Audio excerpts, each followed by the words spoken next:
Hello, everybody. Andrew Taylor here. Today we have three special guests with us. The first one is Erica Geck. Thank you for coming in. Mm-hmm. The second one is Eric Walker. And the third one is the legend Easton Patton, who we're going to start with. The best story ever was, now Easton's a legend in the industry. What's your biggest month? Biggest year? Personal pin. 940. So Easton did 940,000 one year, and I was like, no, how much did Easton do? Not his entire team. And they were like, no, it was Easton, 940,000. And I was like, dude, that's like more than some call centers do with like 40 people in them. But if we were to rewind when Easton was new, tell everybody the story about when you're new and you called me for advice. It's one of my favorite stories because I was about to come down here and be wildly violent to you. So I was calling for help because I was getting murdered basically in my brand new start to a new industry I knew nothing about. So I was calling everybody, and I saw a podcast that you had done with Sean, and you were like, had this commission breath story, and I was like, dude, that's literally me. So I was like, I'm going to call Andrew and he will fix my commission breath problem. And so I called you to get help, and obviously started to complain instead of ask for help. And you told me I should probably quit and get a job because I don't care about people, and hung up the phone immediately. So that was a really cool experience. So I called Zach and I was like, dude, you want to just go to Vegas really quick? We're going to go kill Andrew and break his neck if that's cool. And he started laughing, and he actually was like, yeah, dude, let's do it. Well, he's like, well, maybe I'll call him actually and see like what's going on first before we get put in prison. Well, the thing is, like, it worked. It did. You did more than a freaking some countries selling life insurance by yourself.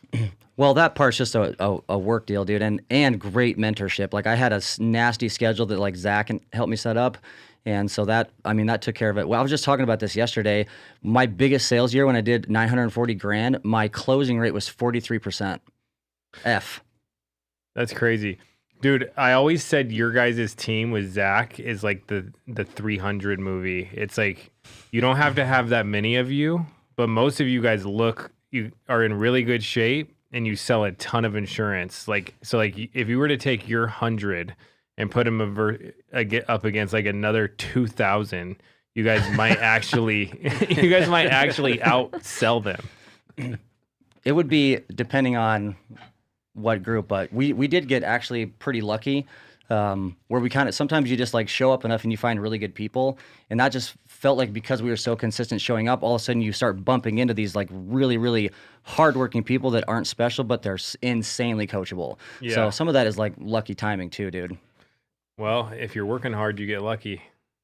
I agree. I think so. So tell us about the two people you brought in here today. So I'm going to start with Erica because I've known her the longest. The first time I met Erica, she was actually still in high school. I was a freshman at college, and I was like doing some part-time coaching for a high school team doing track.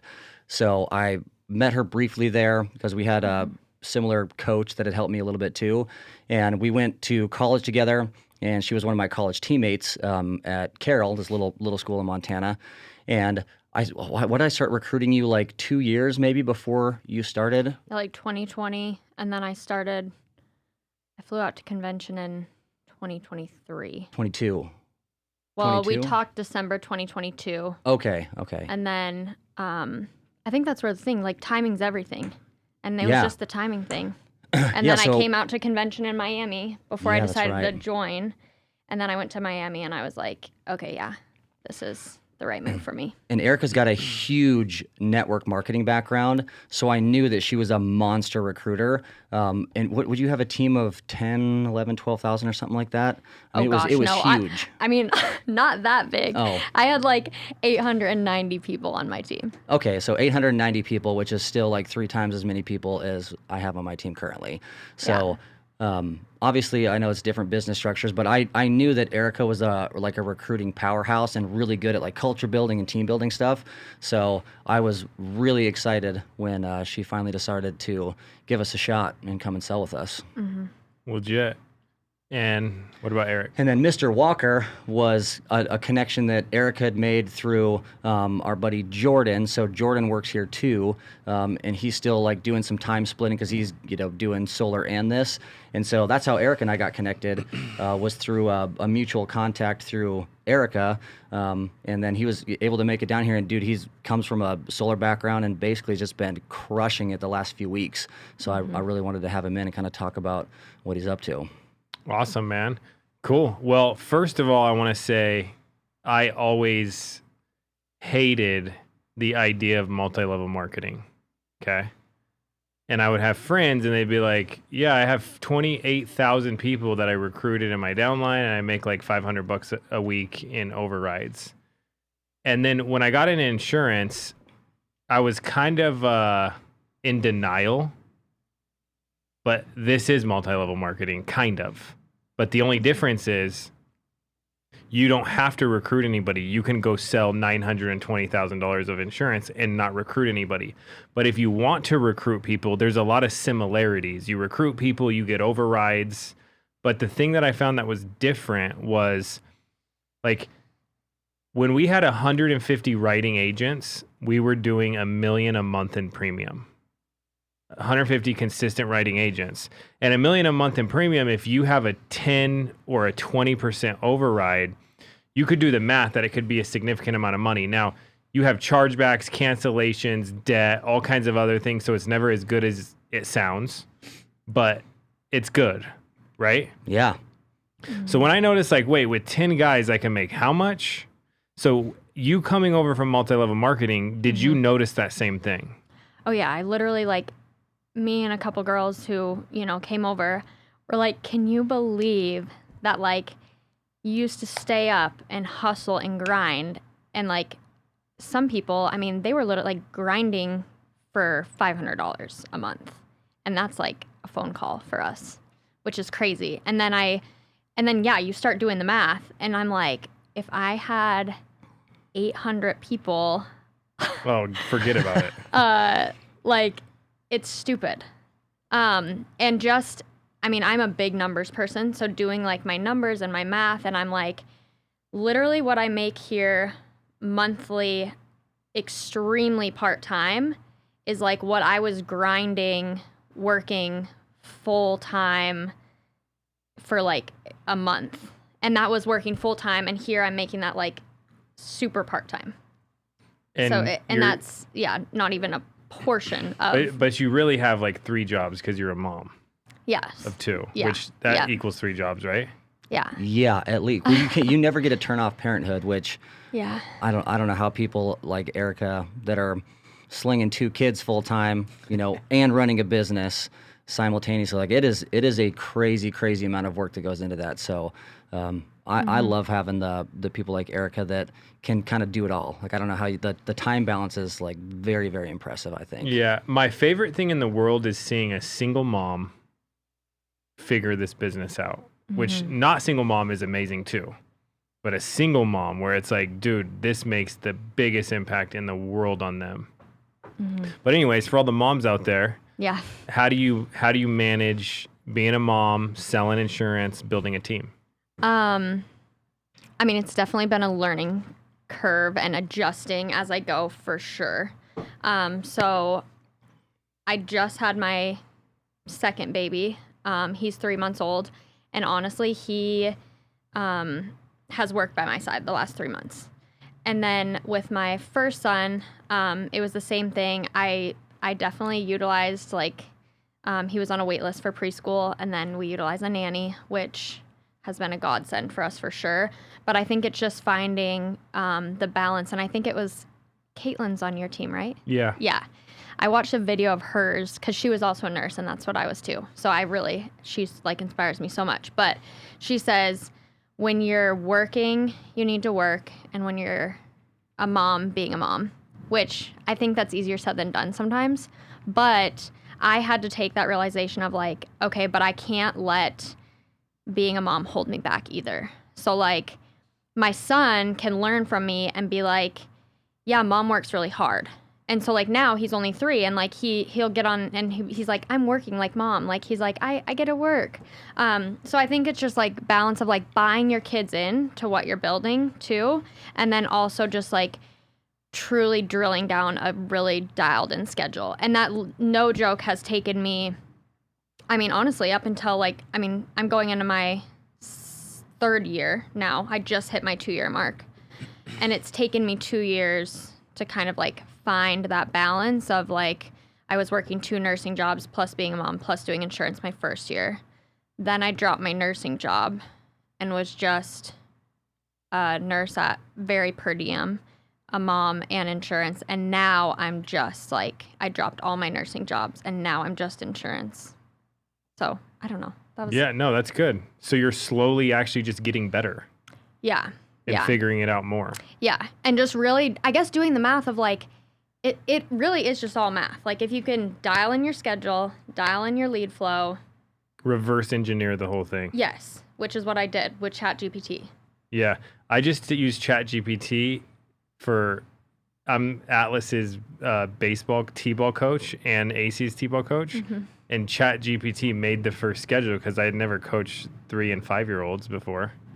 And dude, like it's perfect. It's like start running, have them run around the bases and act like an animal.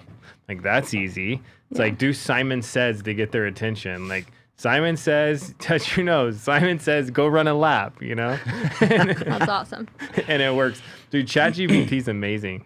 Yeah. Oh yeah. I love it. Like I'm like playing with it and I'm like, help me build this thing to $1 million a month. That's cool. And it's like, it's literally telling me everything to do. It's freaking me out though. I know, it's kind of wild. Yeah. If you do the paid version, have you done the paid version yet? Mm-hmm.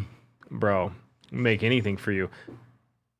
That's cool. Wild. So for someone who's a full-time mom, what advice do you have for them to get started? And like, what's your goals? What's driving you? So I think for a mom, it really is like, I've always been doing like all business for, like before I had kids, I was like, I'm doing this for my future family. Now that I have kids, I'm like, I'm doing this for my family. And I guess it kind of is like that saying, like no one is coming to save me and no one's coming to save my kids. And like, it's literally up to me to make this thing happen. So I'm like, and I know that I can. I think it's honestly mindset too. Like if you believe you can do it, you can. Mm-hmm. If you just persevere and keep going and doing it all, I guess. I don't know. Yeah, that's huge. All right. So for anybody, all you moms out there, super moms, if you want to get into insurance, how can they reach you? I'm on social media at just Erica Geck, or you can message me or call me at 406-461-6720. Awesome. Cool.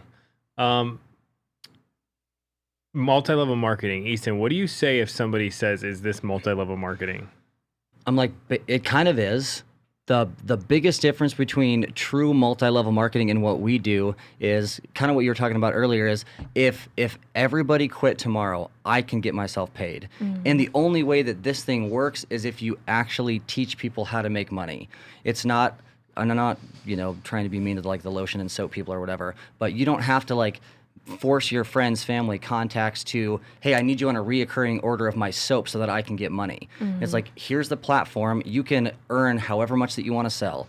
And whatever you work for, it's definitely an eat what you kill style business. So it has the multi-level marketing aspect of you do want to like build wide and deep and develop leaders, but you are 100% responsible for getting yourself paid when you start, and you don't have to I don't have to convince Andrew to can you please buy my stuff, rent's due soon. I can just go call a lead and sell a client. And that's the biggest swing between like a true MLM style company is, again, everybody quits tomorrow. I already know how to go out and pick up 50, 75, and 100 it's a grand. good career. Yeah, you can do it forever. Yeah, I did love that too, is like you are not relying on other people not just relying on other people to make your income. Like if a whole team fell apart, like Easton said, you can pick up the phones and make some phone calls, and it's life-changing stuff, not just... It's very satisfying talking to people, helping them. Yeah, and it's a people business. one of my friends made a lot of money. I was like, what happened after you made a lot of money? He made a lot of money in insurance. He was like, oh, I got out of the industry and I got depressed. And I was like, why? And he was like, oh, because I didn't have a people business to be around. I wasn't around people, which was making me happy. So one of my questions to people that have done really well is I'm like, what happened after this event of you getting paid X amount of dollars? What'd your life look like? What changed, you know? Yeah, that's a great question. I've always been really curious because Sean's, I feel like, is a really good example where, you know, we could never see him ever again and he's not going to be homeless, you know, and he still shows up kind of to everything. And that's how you and Zach are too, which is why he's so easy to work with. I'm always curious on what the driver is. Like, how do you not get bored when you're that driven to build and sell something enormous? How do you not go crazy? So last night, me and Zach were at dinner with a billionaire, okay? And I asked so many questions about, like, how do you raise your kids? How do you make sure they're not ruined? All these different things. And basically what he said was, from a young age, we're teaching them to understand that money doesn't make you happy, but creating and working hard and accomplishing things does.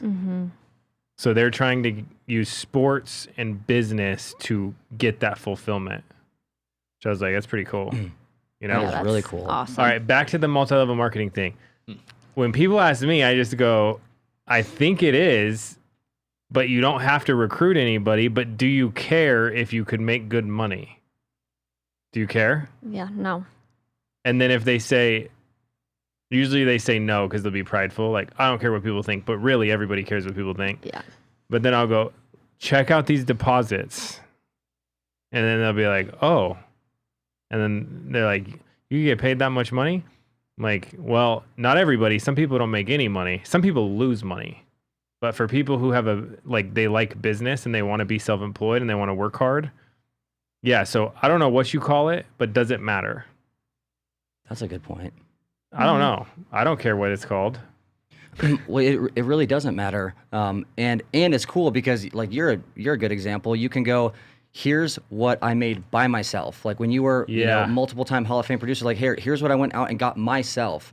Like you sold over 400 grand a bunch, you know? So like, here's what I did. And then this is the difference between me doing it solo and then me teaching a ton of people. And then my leaders also teaching a ton of people.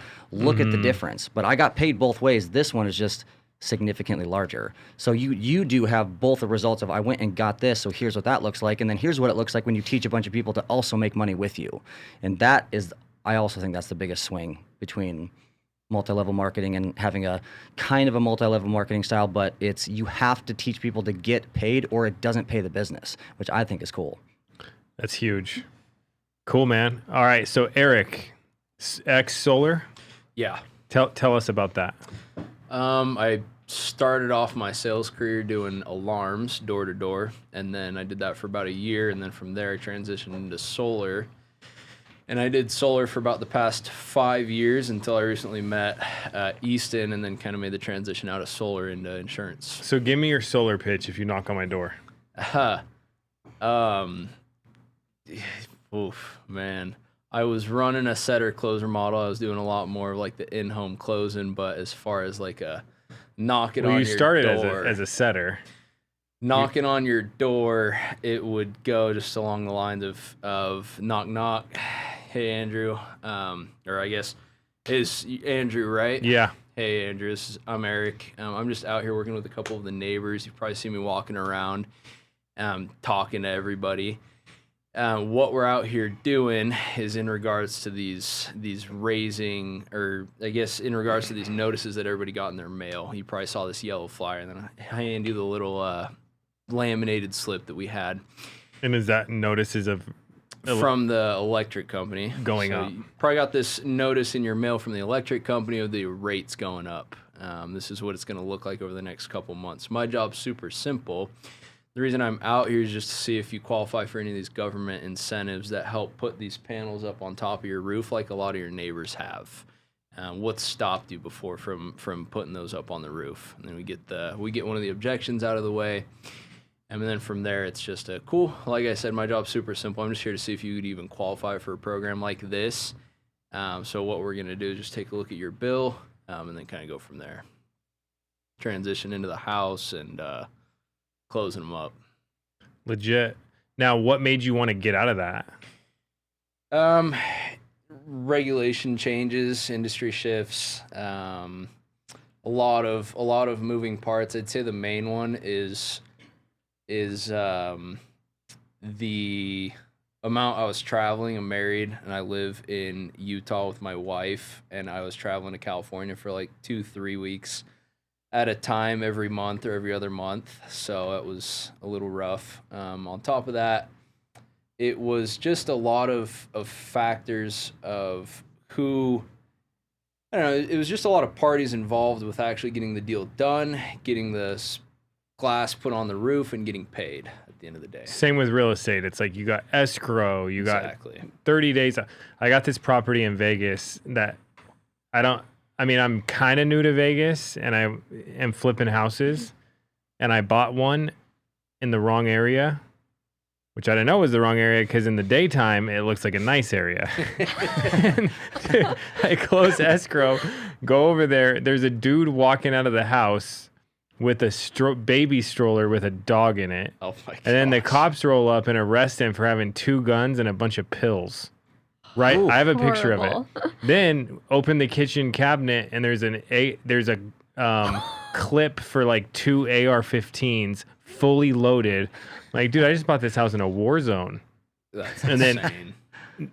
Then what do you know? No one wants to buy it. So finally get it in escrow, and then right before it closes escrow, 2 dudes walk off with the air conditioning unit on a dolly. And it's on the Ring camera, dude. We literally just watched these guys. It took like 3 minutes. They just, whatever they did, cut everything, unbolted it, and then strolled off with an air conditioning unit down the road. Wow. So then the people were like, yeah, we don't want this house anymore. So escrow canceled, and now it's back on the market. But the point is there's all these things to get paid, which in insurance, a lot of people like that you can just write an app, you get an instant decision, you can get paid. Yeah, that was the biggest thing. Doing solar on paper, you make pretty decent money, but at the end of the day, it's what actually gets deposited into your bank account. And for me, transitioning into insurance, writing a deal today, and then seeing that in my bank account tomorrow is pretty addicting. It's pretty cool. It's like drugs. Exactly. Yeah. That was like where, because when you're getting started, you're like, well, I've heard all this stuff, and then all of a sudden you're like, hey, I closed a deal, and then within 48 hours they pay you the money. I was like, well, they really do pay you fast. Yeah. Like, this is actually going to happen. They're going to pay. Like, she said yes, she paid them, and then they paid me in a few. Like, this is really going to happen. Like, it did blow my mind when I first got in that they were legitimately going to pay you that soon after doing a deal. Yeah. And then you got people like, that's not going to last. And then you're like, dude, we're getting paid by the carriers, Mutual of Omaha, Transamerica. They've been around forever. Mutual of Omaha has been through 2 world wars, the Spanish flu, COVID, the Great Depression, and everything else that's happened. They've been through it, paying claims and paying commissions. All of it. Yeah. All of it. Yeah. It's pretty awesome. Dude, so have you seen Yellowstone? Mm-hmm. And like all the Taylor Sheridan shows, like 1883 and all that? Yeah. Has everybody seen that? I've seen Yellowstone. Just Yellowstone. Okay. Well, anyways, I was like, wouldn't it be cool? Because National Life Group's been around for 150 years. And they got these crazy stories, dude. And I'm like, how crazy do you think the death claims were in like 140 years ago? Like, people probably faked them. They probably had bounties for the people that faked them, and they had to go find them. I was like, dude, they should make a show like Yellowstone type, but for a life insurance agent. Fraud. and then I went and pitched the dude that runs National Life Group. He was like, I don't know about that idea. It's only that 20 people that like insurance that are in there watching it. They just like love it to death. I don't know. I think there's something there, dude. I do use that Titanic thing that you said all the time. Yeah. I literally tell all my clients, I'm like, yeah, this company, they pay it out to people in the Titanic. Like, that's how long they've been around. Yeah. It's crazy. That is crazy. I say that all the time. Yeah. So it's also nice that these companies, they have a lot of the systems figured out. So that's why they could pay so fast. It's like, if you keep switching from escrow company to escrow company, switching, or whatever, and things are constantly changing, you don't get that speed of like they get approved. You get paid right away. How nice is it to get paid that fast? It's awesome. It's the best thing. It's probably the number one reason I made the switch, I'd say. Now, the other thing, though, is you got to deal with chargebacks. Why don't you guys let's do this. Tell everybody the worst stuff about the business. Okay. Well, yeah, I mean, I knew going into it that chargebacks were a thing. Going to happen to everyone. Everyone's going to get chargebacks. It is what it is. I just recently got my first, like, roll-up debt from some agents. So, I guess, I mean, when you're building business, you're going to have problems, but you just have to learn from them. Yeah. I feel like. So I think, I don't necessarily think it was, like, the worst. I mean, there could be worse. I don't know. It was just an obstacle. It still is an obstacle that I'm getting through, but I think that's one of my biggest things is just... Biggest issues? Yeah, the roll-up debt. What about you, Eric?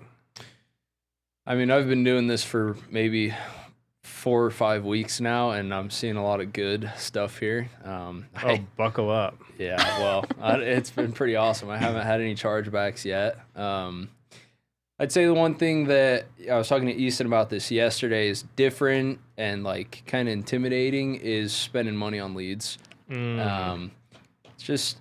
in the solar industry, we're doing the same thing. We're just not paying for it up front, right? You pay your setter to go out and set an appointment for you to go and close.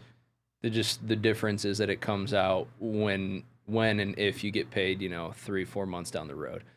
And I'd say that was like the biggest industry shock for me. It was just coming up with the money up front for the leads. So Joseph, who was in here before you guys, he's like 22, grew up in the foster system. Someone talked him into getting his license. He's starving, has no money for leads. So he said he was selling everywhere. He said he was knocking on people's doors with no leads. He said he sold 15 policies. And then he was like, I even went on the Ring app and I made 2 accounts.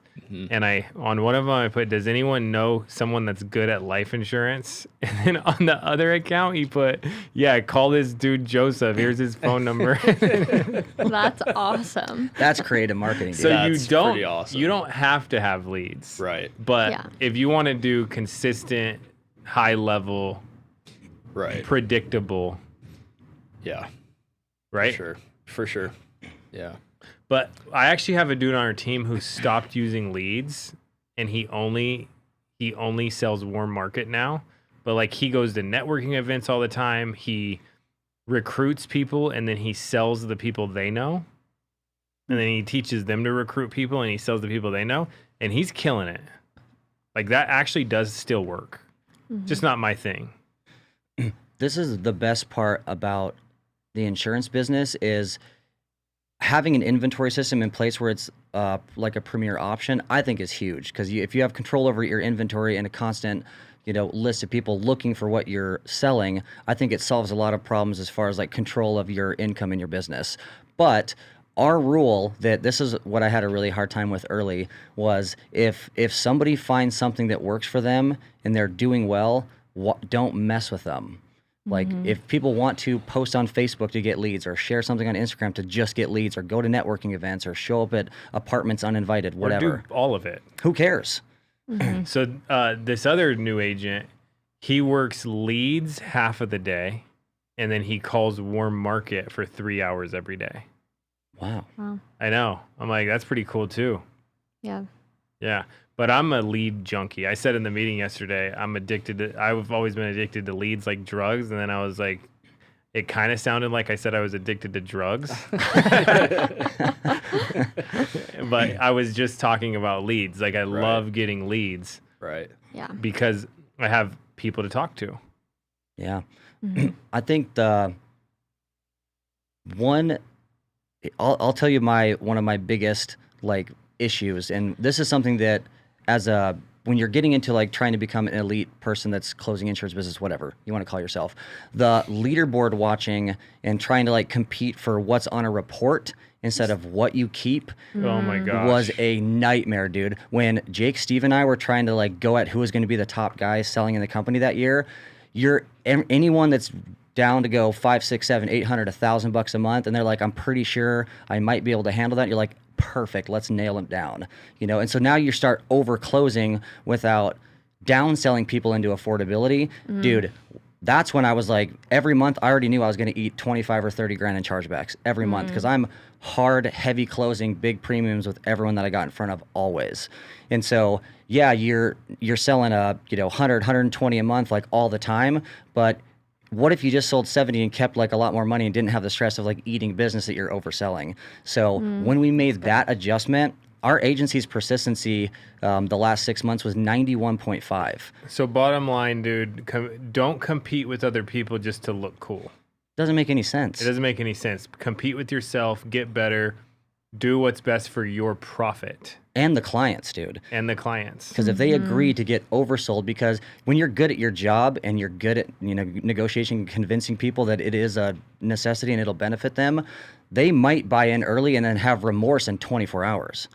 So then they don't have the insurance that they needed in the first place because you didn't kind of like double check and go down a little bit to make sure it was good forever. Dude, when I was new, I was selling like $15 policies and $20 a month policies. And then Sean was like, why are you doing that? And I was like, I don't know. And he's like, you got to stop showing people what you can afford and show them what they can afford. I feel like Easton's told me that before. Yeah. But that's the opposite of what you're saying, because it could also be in the other direction. Yeah. But yeah, you're right. You got to listen to the client and give them the right product. Yeah, I'm pretty big on doing at least a little bit of soft financial budget stuff for that reason. Because if they have a huge need and they have a ton of flexible income and it does make sense, I'm down to write $1,000 a month on everyone that it's easy for. Yeah. But the one that's stretching them thin, where they're not going to manage it over time, then it's not good for the client, and you eat the business anyway. And sweet, good job finishing first, and you're less profitable than the guy in 50th. Like, that's a weird way to run your business. Yeah. So we try to preach on that like crazy, because it's like when you make the mistakes and you're like, I hope nobody else does that, so I want to like prevent them from doing that. Yeah. Sometimes you just got to let them rip, and they're going to do what they're going to do. But I'm like, it's not fun to chase 30 in the hole every month, always, just so that you can have a fake leaderboard position with less profitability for feel good stuff. And then you got this dude over here who wrote 10 and is more profitable. Yeah. Or like Juan, who didn't buy leads for 2 years and has written like 2.6 million in the last 24 months. And he hasn't bought any leads. He just network markets and posts on Facebook. That guy's a legend, dude. Yeah. He's like 63 and doesn't hardly speak English. He's a total savage. Yeah. So no, he speaks English. He just doesn't speak English when he doesn't want to speak English. That is very true. That is true. That's so funny. Yeah, social media is kind of wild. Yeah. I just saw this girl took it from, she was doing like 30,000 and she posted one TikTok video and is now doing like 200,000. She's probably on your team. Who is it? What was her name?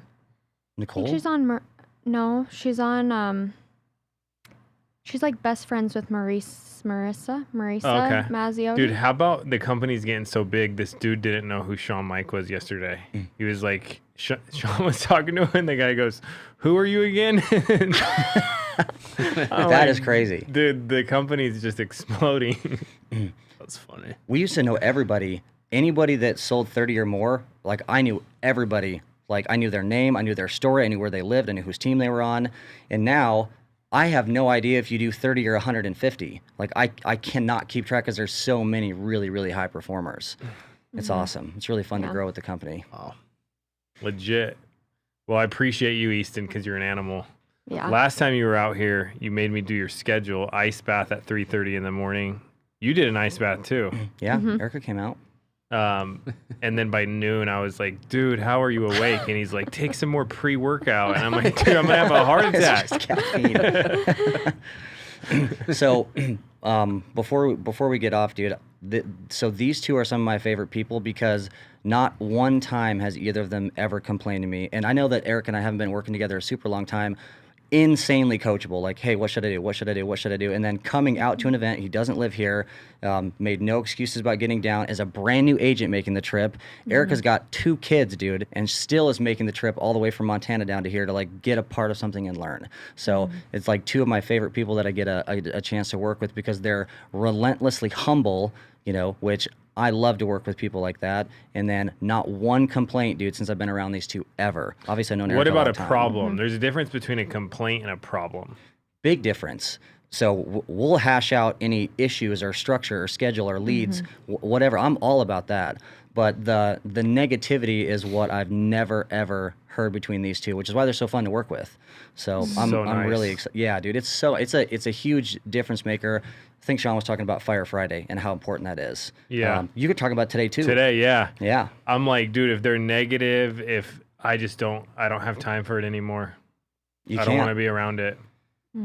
So, dude, everybody's already negative enough fighting to like have positive outlooks on things to have someone else like dumping stuff all over you. And once you realize that everybody has stuff and it's hard for everybody, it's a lot easier to ask for help than like try to complain to other people. Yeah. Okay, I got a question and then we'll wrap this up. Do you have days where you're in a bad mood, you don't want to do this? Oh, not that I don't want to do this, but I definitely have days where I'm like trying to headbutt everything that I see. You know, it's just like, dude, sometimes you get so frustrated, and on those days, I just reach up and I'm like, hey, I'm kind of having this issue, or if it's a personal issue, I don't ever talk about that with anybody in our business because it's irrelevant to, you know, work. But if I'm getting like beat up by the business, like I'm not going to call Erica and be like, guess what's happening, Erica? You're not going to believe this, what I'm dealing with. Yeah. It's more of like, hey, Zach, I've got a quick question for you. Or, hey, Sean, any advice on how to handle something like this? So I definitely have days where I just want to like punch and break everything. And that's probably been the biggest thing that I've adjusted working here, dude, is just not overreacting emotionally about something that you have zero control over, and just like, it is what it is, dude. We kind of got to move forward now. Like there's nothing that we can do to fix it. So yes, to answer your question. And then do you have days that are awesome? Yes, dude, I have way more awesome days than hard days, for sure. Yeah. What about you so far? Yeah, I would say the past 4 or 5 weeks that I've been doing this have been pretty awesome. That's a good sign. They've been good, yeah. Well, that's awesome. Been killing it. What about you? Like, do you got bad days? Oh, yeah. How do you get through them? I mean, I think always reaching up for sure. I definitely I don't know, call Easton a lot when I have I guess a problem. And then, I don't know how I just keep going because I know it's someone told me that's someone said this to me the other day. They were like, the issue is people think you're always supposed to be happy and everything's always supposed to be perfect. Yeah. And it's just not the way it works. So once you accept that, then you can just be like, it's just part of the ride, you know? Yeah. And then having good perspective helps, which is just take an inventory of how lucky we are to have this business anyways. And perspective and vision, I think, is huge. Like, I think that, I don't know if you would ever say it, but like Erica's vision on where she wants to take her business, where, hey, this is the very first time that you've had a little bit of, team roll up ever in your career. Yeah. So it's like, okay, well, the good news is you've been here 2 years, not 50. So we're young we're not 20, but whatever, younger than some. So we have so much time left. Why dwell on something so small and give up like this, I'm going to pursue my dream kind of thing? It doesn't make any sense. Yeah, I think you'll just get through it. I mean, you just learn from it.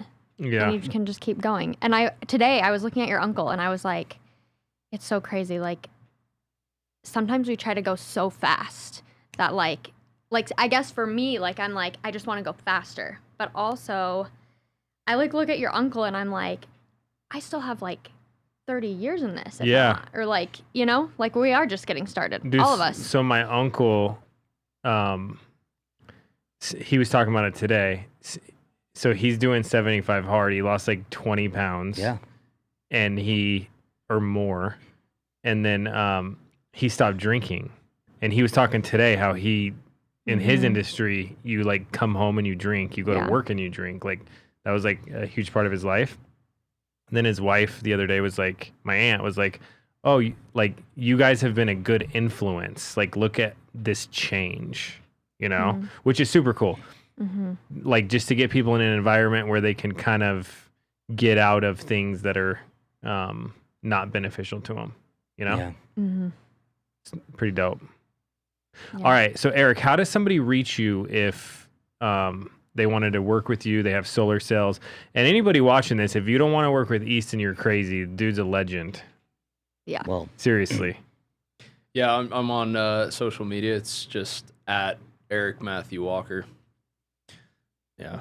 Do you want to give your phone number too? Yeah. I feel like I would not find that. Like. Yeah. No, my phone number is 831-235-7658. So they could call you. Do you want to build a team or no? I should have asked that. Yeah, absolutely. I think we already have a couple guys getting rolling, licensed and contracted, getting started. Solar people are just coming over in droves. Yeah, it's kind of wild. Yeah. Yeah, it's the industry is getting interesting for sure, and there's a big shift happening for sure. Crazy. All right, guys. Thank you for coming in. Appreciate you guys. We'll see everybody June 6th at the Ignite event. You guys all be there? Oh, yeah. Yep. Absolutely. And we'll see you guys then. Thanks. Thanks, Drew. Cool.